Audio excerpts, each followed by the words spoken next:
Naradio, l'invité de la rédaction. L'invité de la rédaction sur Naradio comme tous les jours du lundi au vendredi un peu avant 8h. Aujourd'hui, on va parler sexualité notamment avec Sophie Caldier qui est sexologue à La Rochelle. Bonjour Sophie. Bonjour. Merci d'avoir répondu à l'invitation de Naradio. Merci à vous. Sophie, première question. Depuis quand êtes-vous sexologue ? Alors, ça fait 2 ans et depuis 1 an à La Rochelle. Depuis 1 an à La Rochelle. Avant, vous étiez sur Paris, c'est ça ? C'est ça, j'ai encore mon cabinet sur Paris, je fais les allers-retours. Est-ce qu'il y a plus de problèmes de sexualité à Paris ou à La Rochelle ? Ils sont différents, il y en a autant d'un côté que de l'autre, mais c'est complètement différent. On suppose qu'à Paris, avec forcément le stress, ça peut forcément accentuer les problèmes aussi. Oui, effectivement, les gens prennent moins le temps de se retrouver et de faire l'amour. Donc à La Rochelle, on est un peu plus heureux. En plus, il fait beau aujourd'hui. Combien de temps, en règle générale, dure une consultation, Sophie ? 1 heure en individuel, 1h30 en couple. Au niveau du tarif ? 60 € en individuel, 100 € en couple. Est-ce que c'est remboursé par la mutuelle, par la sécurité sociale ? Alors, la mutuelle peut-être, ça dépend, effectivement, mais pas la sécurité sociale, pas du tout. Comment on décide de venir vous voir ? Déjà, je suppose que c'est pas facile de prendre la décision. Vous conseillez de venir consulter à partir de quel moment dans un couple ? Le plus tôt possible, quand il y a un dysfonctionnement, soit chez les femmes, un manque de libido, ou chez les hommes, un problème d'érection ou d'éjaculation, de venir le plus rapidement possible. Parce que si ça perdure, c'est plus compliqué après. Alors là, je vous lance tout de suite sur les couples, mais on en parlait en off tout à l'heure. Il n'y a pas que les couples, hein. Il peut aussi y avoir des adolescents qui vous consultent. C'est pas réservé à la sexualité du couple. Non, des jeunes adultes viennent effectivement aussi parce qu'effectivement, il y a les problèmes d'addiction à la pornographie, notamment actuellement. Un problème qui est arrivé depuis quelques années. Hein. Ce n'est pas un problème qui dure depuis très longtemps. C'est vraiment avec les tablettes, l'apparition des smartphones et des sites qui se multiplient. Tout à fait. Et il y a c'est facile d'accéder à la pornographie aujourd'hui. Donc les jeunes utilisent de plus en plus ça pour s'éduquer carrément à la sexualité. Et on va revenir au couple. Déjà, Sophie, est-ce qu'il y a une fréquence idéale pour faire l'amour dans un couple ? Est-ce que c'est la qualité plutôt que la quantité ? Comment on détermine un problème de sexualité dans un couple ? Alors, ça va plutôt être quand les gens en ont envie, effectivement. Il n'y a pas forcément de normes, chacun son rythme. Mais le principal atout, c'est effectivement de bien prendre contact avec son partenaire.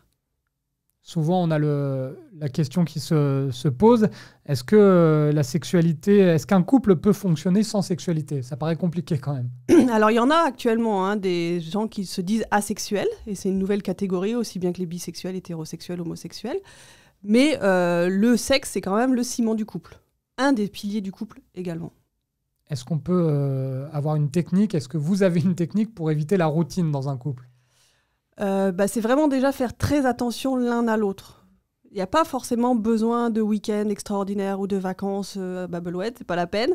Mais effectivement, plutôt de faire attention, les petites attentions du quotidien, et regarder l'autre, observer l'autre et lui faire des compliments.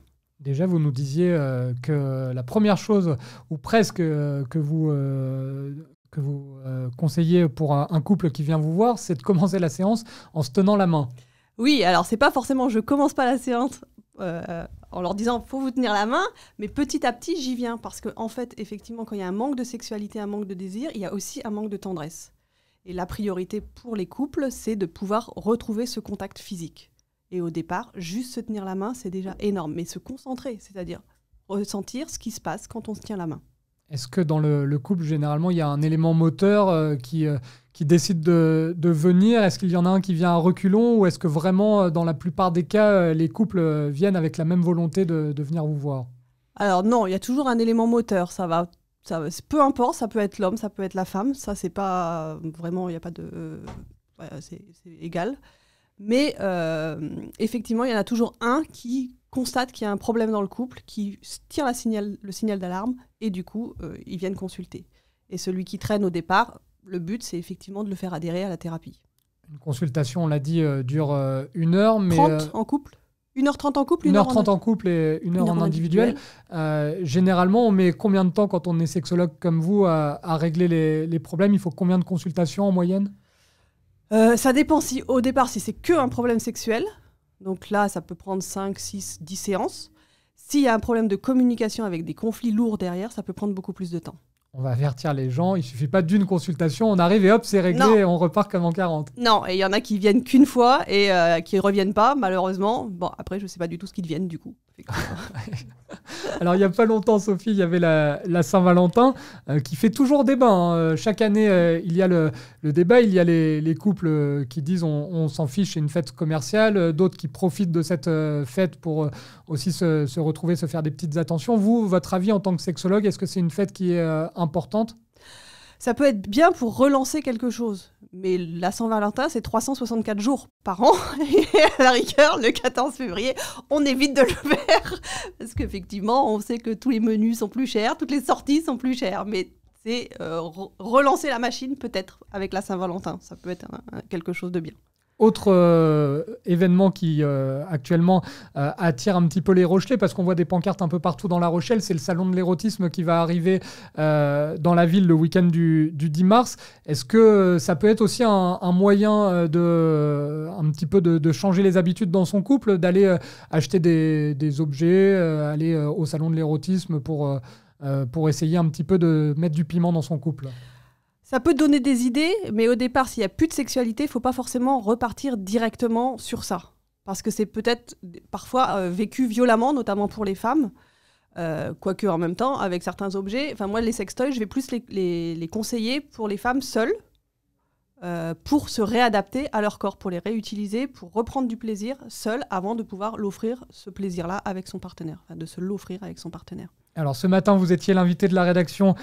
Sophie, merci encore d'avoir répondu à l'invitation de Naradio. Mais la bonne nouvelle, c'est qu'on va vous retrouver très vite sur l'antenne de Naradio. Alors a priori, ça va être le mardi, mais vous pourrez répondre à des questions des auditeurs et nous donner plein de petits conseils. Donc on a hâte de vous retrouver. Sophie, merci encore d'avoir été notre invitée. Merci à vous. Et à très bientôt sur Merci, bonne Naradio. journée. Au revoir.